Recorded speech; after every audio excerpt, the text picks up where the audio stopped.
Now on Friday, here comes a dry boundary. That's the Arctic air, and the wind will pick up Friday afternoon, ushering in that Arctic air just in time for the weekend. So with that Arctic air in place, you can see the Arctic high over the northeast. It's going to hold off this storm just a little bit. Timing is still in question on Sunday where this snowstorm starts. Is it Saturday night? Is it Sunday morning? We're still working on those details, but the confidence is growing that low pressure will move off the mid-Atlantic coast, putting us in that sweet spot for snow. So we are looking at a plowable snow on Sunday, possibly could be some higher totals. Well, we will keep you posted as totals will come out on Friday, and we will have better details as higher resolution modeling comes in over the coming days. But behind that storm, it's just going to be downright frigid, so it's going to be hard to get cleaned up from the storm because temperatures will be so cold.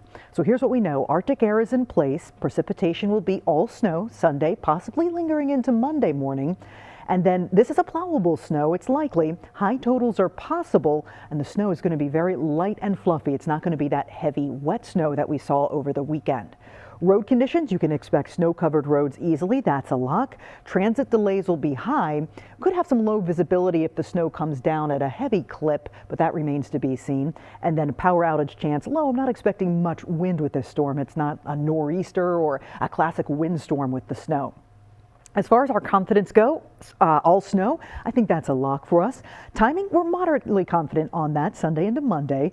And then the track, a moderately confident track that it moves off the East Coast, but totals still low because we won't have that high resolution data until we get toward the end of the week. Here's a look at our 10-day forecast. Temperatures thaw out next couple of days just a little bit, but then we really see the surge of Arctic air, which, sorry about that, stays in place as we head into the weekend and beyond into next week. So that's really the key, Regina, considering, you know, we get some snow on Sunday, that's going to really give us cold temperatures because a snowpack on the ground always leads to colder conditions as we're seeing this morning.